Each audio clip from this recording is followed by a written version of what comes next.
BSF ने operation सिंदूर में इस्तेमाल हथियार दिखाए, ऑटोमेटिक ग्रेनेड सिस्टम की और तमाम दूसरे हथियारों की प्रदर्शनी। ये नुमाइश इन्हीं हथियारों ने पाकिस्तान को धूल चटाई थी।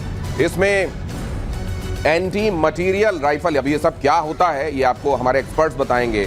खास तरीके की मशीन गन, ये वो ग्रेनेड लॉन्चर जिन्होंने वहां के बंकर्स को तबाह कर दिया, वो मशीन गन जिसके बारे में ये तक कहा जाता है कि पानी की बहती हुई धारा को ये 1 मिनट के अंदर जब 600 से 1000 गोलियां निकलती हैं तो उसको तक रोक देता है। इस तरह की हथियार, और उधर आप जानते हैं इतनी पड़ी है मार और फिर दिखाए जा रहे हैं ऐसे हथियार। तो फिर ऐसे में पाकिस्तान तेरा क्या होगा यार।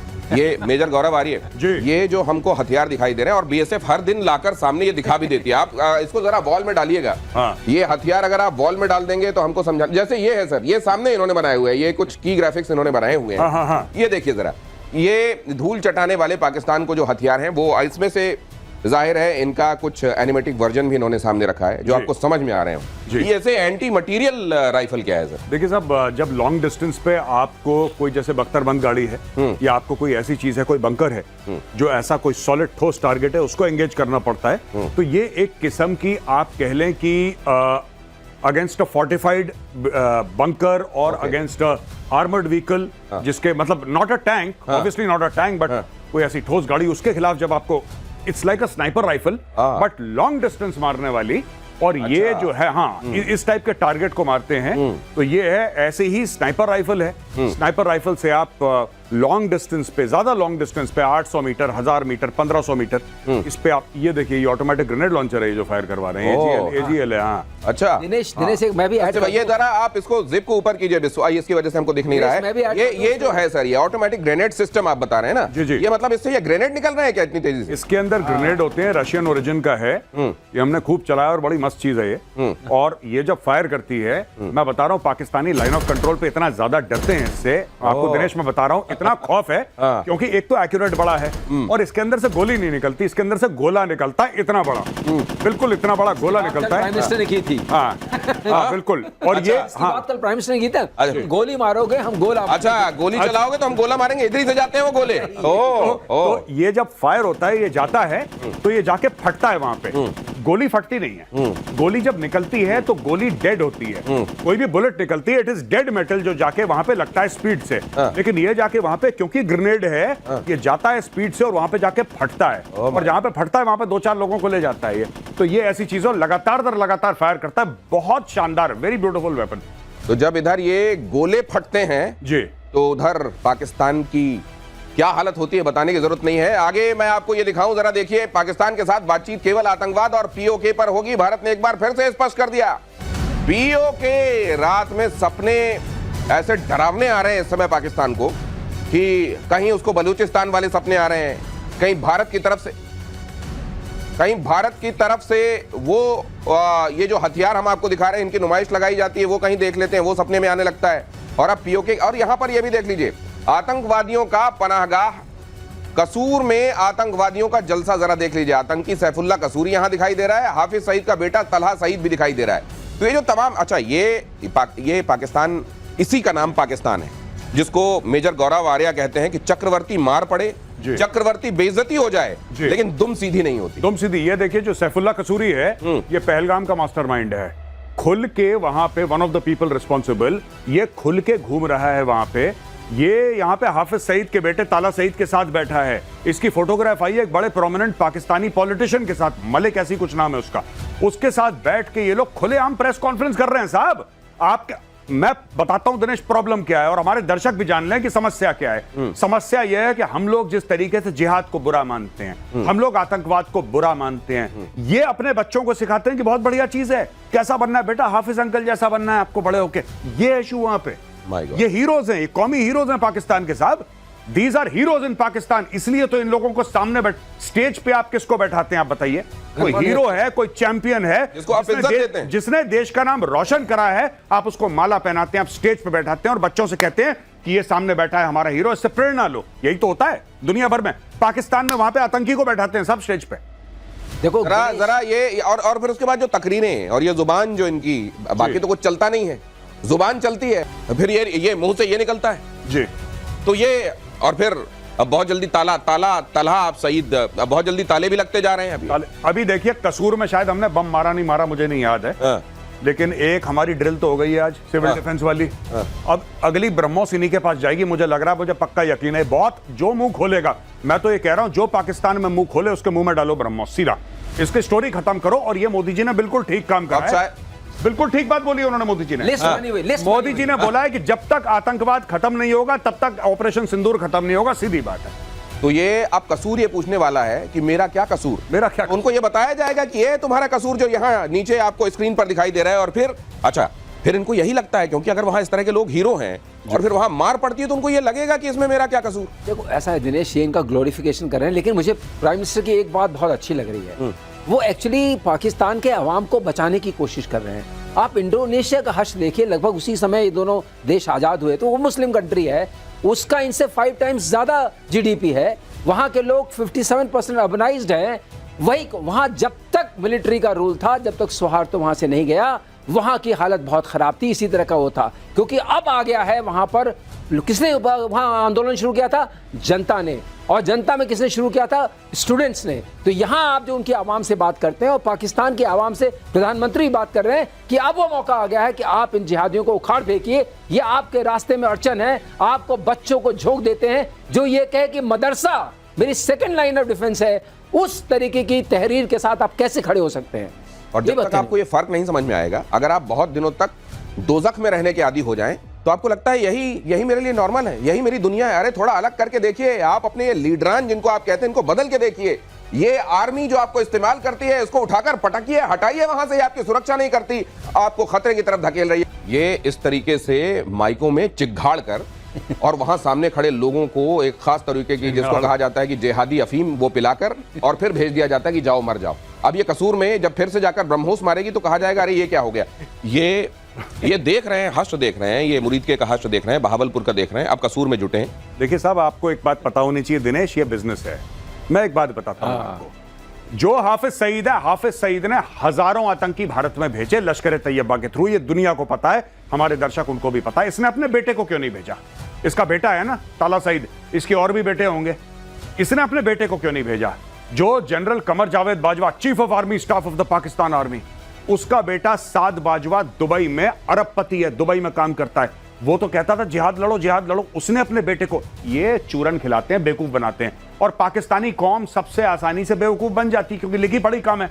ये देखिए स्टेज पे जितने भी लोग खड़े हैं ना, स्टेज पे, ये आप देख रहे हैं जो स्टेज पे लोग खड़े हैं, इनमें से सारे के सारे इनके पास डुअल पासपोर्ट है। आधे यूरोप में रहते हैं, आधे पाकिस्तान में रहते हैं, ये इनका धंधा है। ये बिजनेसमैन है, स्टेज पे देखिए ये सारे के सारे बिजनेसमैन है और इनका बिजनेस जो है ये जिहाद है। ये गल्ले पे बैठे हैं, एकदम सही बात है। ये गल्ले पे बैठे हैं, सबके सब ये गल्ले पे बैठे हैं। और नीचे जो हैं वो भेड़ बकरी हैं। इनसे बोलेंगे कि अपने बेटे को तो जिहाद के लिए अपने बेटे को कश्मीर में भेजो, कि वहां पे राष्ट्र राइफल तुम्हारे बेटे के माथे पे सीधा यहां पे गोली ठोके, फिर वो शहीद हो जाएगा, फिर उसको 72 रूरें मिल जाएंगी। ये पूरा स्कैम है। ये सब बिजनेसमैन है यहां पे खड़े हुए। ये नजारा, इससे जुड़ा हुआ जो नजरिया, पर्सपेक्टिव आपको देख रहे हैं, दे रहे हैं गौरव आर्य, बहुत जरूरी है। और मैं उम्मीद करता हूं पाकिस्तान की जनता ये समझेगी। ये होपिंग अगेंस्ट द होप है, लेकिन फिर भी उम्मीद पर दुनिया कायम है। पीओके से जुड़ी सबसे बड़ी खबर देखिए, स्वामी रामभद्राचार्य से मिले सेना प्रमुख जनरल उपेंद्र द्विवेदी। रामभद्राचार्य से उन्होंने दीक्षा ली तो रामभद्राचार्य ने कहा मुझे दक्षिणा में पीओके चाहिए। जनरल उपेंद्र द्विवेदी ने चित्रकूट में जगतगुरु रामभद्राचार्य से मुलाकात की। रामभद्राचार्य ने जनरल द्विवेदी को दीक्षा दी और उसके बाद कहा अब तो मुझे दक्षिणा में पीओके चाहिए। विजयी सेना प्रमुख का सम्मान करने में मुझे भी बहुत बड़ी गौरव की अनुभूति हुई। उन्होंने मुझसे वही उसी मंत्र की दीक्षा ली जो मंत्र सीता जी ने हनुमान जी को लंका के विजय के लिए दिया था। मैंने भी उनसे पीओके की दक्षिणा मांगी कि पाक अधिकृत कश्मीर हमें मिलना चाहिए। उन्होंने कहा निश्चित मिलेगी आपको दक्षिणा। पाक को कुछ नहीं संदेश क्या दूं पाक को? कुत्ते की पूंछ कभी सीधी होती क्या? आगे अगर हमला करता है फिर कोई आतंकवादी घटना बस तब देना चाहिए, उचित सबक हो, तब नुकसान नक्शे से मिट जाएगा। यकीनन अगर कुत्ता किसी दिन बोल पाया तो आकर हाथ जोड़कर कहेगा कि मुझे पाकिस्तान के साथ मत तौलिए आप तमाम लोग। अक्सर मेजर गौरव आर्य भी ये कह देते हैं, आज स्वामी जी को भी हम सुन रहे हैं। अब क्या किया जाए, इसके अलावा कोई दिखाई नहीं देता, लेकिन बेचारा ये जानवर तो बड़ा वफादार होता है। अब ये देखिए, उपेंद्र द्विवेदी आज रामभद्राचार्य, भारत के संत, भारत को दिशा देने वाले लोग रहे हैं। और भारत के संत जब एक बार किसी चीज के लिए अपनी चुटिया बांध लेते हैं तो फिर आपको मालूम है कि फिर क्या होता है। सर, ये जनरल द्विवेदी का वहां पहुंचना जी और रामभद्राचार्य का ये कहना कि दक्षिणा में तो पीओके चाहिए, और इधर राजनाथ सिंह भी ये कह रहे हैं कि पीओके हमारा है, वहां के लोग हमसे मिलने के लिए आतुर हैं, बहुत जल्दी ये होता हुआ दिखेगा। पीओके खुद दौड़ा दौड़ा आएगा और कहेगा कि मैं तो भारत का यही हूं। बात है। मैं दिनेश एक बात बताना चाहता हूं अपने व्यूअर्स को, बहुत जरूरी है। कई लोगों ने सोशल मीडिया पे ये क्रिटिसाइज करा है कि चीफ ऑफ आर्मी स्टाफ ऐसे धर्म के मामलों में क्यों पड़ रहे हैं।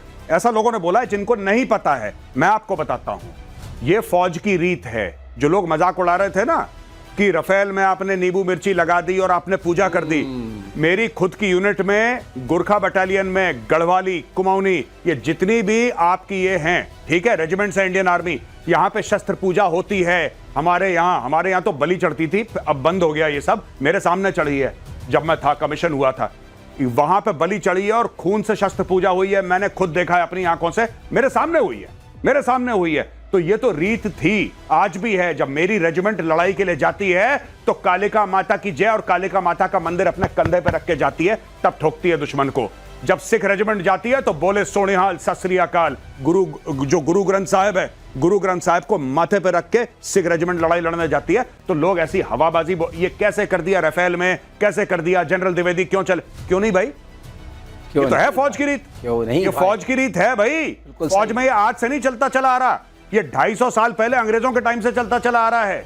आप देखिए किस तरीके से हम लोग बनाते हैं त्योहार फौज में। राजा रामचंद्र की जय, जय बजरंग बली की, लड़ाई में, युद्ध में पाकिस्तान के साथ लड़ रहे हैं, बजरंग बली की जय। और ये कह रहे हैं कि धर्म का बात धर्म की नहीं है, ये हमारी रीत है। कहना चाहूंगा दो बातें मैं भी कहना चाहूंगा जो मेरे अभी समझ में आई, जो मैंने गुरु जी का ये सुना। पहली बात कि पाकिस्तान राक्षस देश है और उसमें जो रावण है दशानन टाइप, वो वहां की पाकिस्तानी आर्मी है।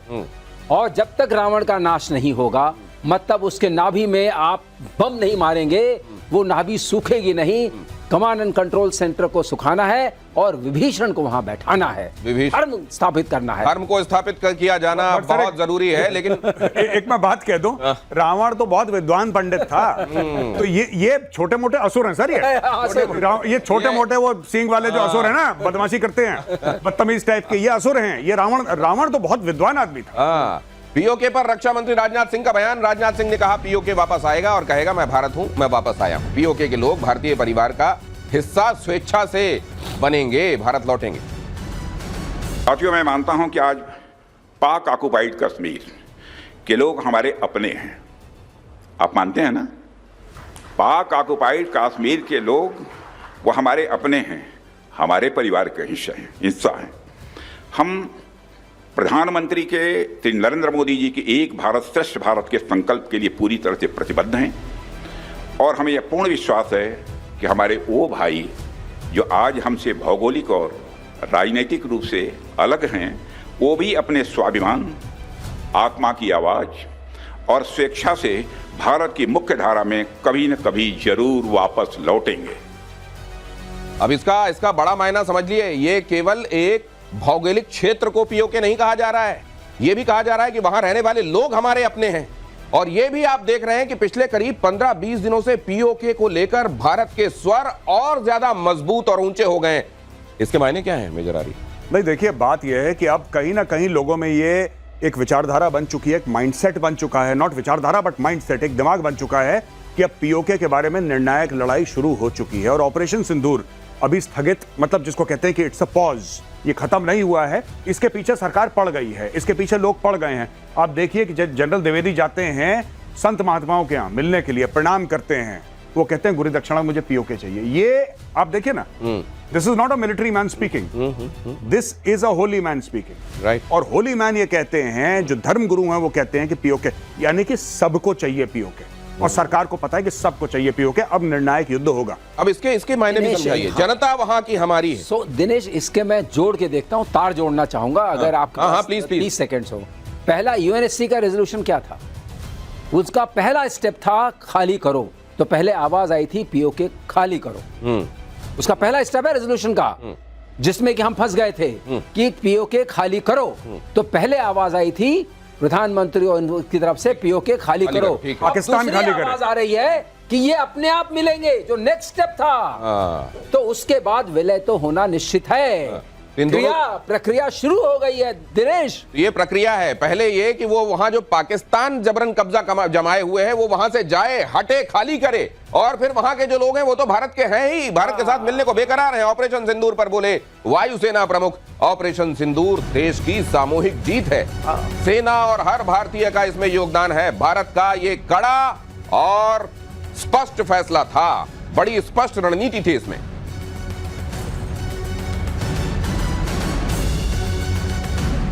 ये भी देखिए आप कि सैन्य ऑपरेशन जनरली पहले ये इस तरीके से इसको डिमार्केट कर दिया जाता था कि ये तो सेना कर रही है, ये तो सेना का काम। इस समय किसी एक मकसद के लिए पूरा देश एक है। ये बात और है कि उसकी जो रण में जाने वाली बाजुएं हैं, जिनको हम आर्मी कहते हैं, वो जा रही हैं, अपना काम कर रही हैं, लेकिन दिल, दिमाग, हर एक ऑर्गन आप कह लीजिए साथ में खड़ा हुआ है। इसके मायने क्या है मेजर आरी? नहीं, देखिए बात यह है कि अब कहीं ना कहीं लोगों में ये एक विचारधारा बन चुकी है, एक माइंडसेट बन चुका है, नॉट विचारधारा बट माइंडसेट, एक दिमाग बन चुका है कि अब पीओके के बारे में निर्णायक लड़ाई शुरू हो चुकी है। और ऑपरेशन सिंदूर अभी स्थगित, मतलब जिसको कहते हैं कि इट्स अ पॉज, ये खत्म नहीं हुआ है। इसके पीछे सरकार पड़ गई है, इसके पीछे लोग पड़ गए हैं। आप देखिए कि जनरल द्विवेदी जाते हैं संत महात्माओं के यहाँ मिलने के लिए, प्रणाम करते हैं, वो कहते हैं गुरु दक्षिणा मुझे पीओके चाहिए। ये आप देखिए ना, this is not a military man speaking, this is a Holi man speaking, right. और होली मैन ये कहते हैं, जो धर्म गुरु हैं वो कहते हैं कि पीओके, यानी कि सबको चाहिए पीओके, और सरकार को पता है कि सबको चाहिए पीओके। अब निर्णायक युद्ध होगा। अब इसके मायने भी समझाइए। जनता वहां की हमारी है। सो दिनेश, इसके मैं जोड़ के देखता हूं, तार जोड़ना चाहूंगा अगर आप प्लीज 30 सेकेंड्स हो। पहला यूएनएससी का रेजोल्यूशन क्या था? उसका पहला स्टेप था खाली करो। तो पहले आवाज आई थी पीओके खाली करो, उसका पहला स्टेप है रेजोल्यूशन का, जिसमें कि हम फंस गए थे कि पीओके खाली करो।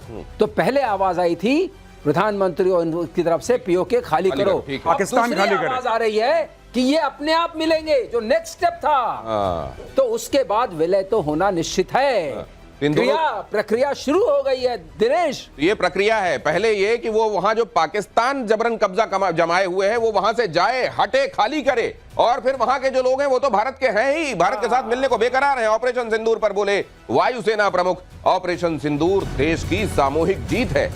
सेना और हर भारतीय का इसमें योगदान है। भारत का ये कड़ा और स्पष्ट फैसला था, बड़ी स्पष्ट रणनीति थी इसमें।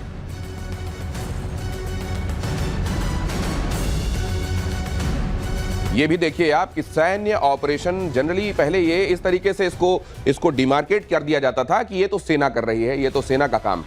इस समय किसी एक मकसद के लिए पूरा देश एक है। ये बात और है कि उसकी जो रण में जाने वाली बाजुएं हैं, जिनको हम आर्मी कहते हैं, वो जा रही हैं, अपना काम कर रही हैं, लेकिन दिल, दिमाग, हर एक ऑर्गन आप कह लीजिए साथ में खड़ा हुआ है। ये एक पहले से बड़ी तब्दीली। नहीं, बिल्कुल। देखिए ओवरऑल मैं आपको बताता हूं, ओवरऑल एक थिंकिंग होती है। बात ये नहीं है यही फौज है, यही आर्मी, यही नेवी, यही एयरफोर्स। बात लीडरशिप की होती है और कोई बात नहीं है इसमें, और कोई नया नहीं हुआ दिनेश। मैं आपको बता दूं, अब एक फैसला हो चुका है। और जहां तक ये आपने देखिए, रक्षा मंत्री ने क्या बोला कि ये हमारे लोग, हम मानते हैं। और पूछा भीड़ से वहां पे कि भाई आप मानते हो कि नहीं मानते हमारे? उन्होंने बोला हाँ सब मानते हैं। ये खुद होगा, क्यों होगा? एक तो जो कश्मीर में तरक्की चल रही है, पहली बात ये। दूसरी बात यह कि पाकिस्तानी फौज, आपको पता है पीओके में एक रहने वाला नागरिक, उनके पास कंपनी नहीं है जिससे सिम कार्ड ले लें। सिम कार्ड जिस कंपनी से लेते हैं वो फौज की कंपनी, आपको पता है। वहां पे Pakistan army, Pakistan military, ISI एक टेलीकॉम कंपनी चलाती है जिसका सिम कार्ड उन लोगों को लेना है, राइट? उनको वहां के जो बाशिंदे हैं। तीसरी बात, वहां पे जो भी है वो वहां पे इलेक्टेड नहीं है, वहां पे अपॉइंटेड है। वहां पे कोई पंजाब से अपॉइंट करा है, वहां पे आईजी, जैसे हमारे यहाँ डीजीपी होता है, वहां पे आईजी, इन लोगों को अपॉइंट करा जाता है। वो एक जिसको कहते हैं कि गुलाम है, उसका नाम आप आजाद पंजाब क्यों नहीं कहते भाई साहब? आजाद सिंध क्यों नहीं कहते? आजाद खैबर पख्तूनख्वा, आजाद कश्मीर क्यों कहते हैं पाकिस्तानी? क्योंकि उनके मन में चोर है, उनके मन में चोर है कि बोलो, क्योंकि उनको पता है कि वो गुलाम है।